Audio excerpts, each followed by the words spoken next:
നമുക്ക് നല്ല പഴുത്ത മത്തങ്ങ കിട്ടുമ്പോൾ ഇതേപോലെ വിളയിച്ച് വെച്ചാൽ മത്തങ്ങ പായസമോ മത്തങ്ങ ലഡുവോ അല്ലെങ്കിൽ വിളയിച്ച് വെച്ചത് തന്നെ കഴിക്കാവുന്നതാണ്.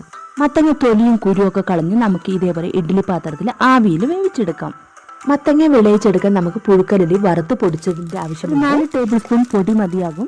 അരി പൊടിക്കുമ്പോൾ കൂടെ നമുക്ക് ഏലക്കയും ജീരകവും കൂടി പൊടിച്ചെടുക്കാം.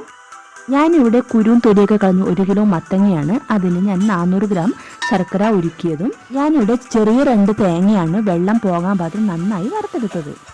തേങ്ങയ്ക്ക് ശകലം കളർ മാറുമ്പോൾ നമുക്ക് വെള്ളം പാനിയാക്കിയത് ഒഴിച്ചു കൊടുക്കാം. അത് രണ്ടും കൂടി നമുക്കൊരു 5 മിനിറ്റ് നന്നായി യോജിപ്പിച്ചെടുക്കാം. നന്നായി വെന്ത് അലിഞ്ഞിരിക്കുന്ന മത്തങ്ങ നമുക്ക് ഇതിലോട്ട് ഇട്ട് കൊടുക്കാം. മിക്സിയിലോട്ട് അടിക്കേണ്ട ആവശ്യമൊന്നുമില്ല. ഇത് നന്നായി ഇളക്കി കഴിയുമ്പോൾ തന്നെ നന്നായി സ്മാഷ് ആയി കിട്ടും. വെള്ളമൊക്കെ നന്നായി വലിഞ്ഞതിന് ശേഷം നമുക്ക് 3-4 ടേബിൾ സ്പൂൺ അരിപ്പൊടി ഇട്ട് കൊടുക്കാം. ഒരു 3-4 ടേബിൾ സ്പൂൺ നെയ്യും ഒഴിച്ചു കൊടുക്കാവുന്നതാണ്.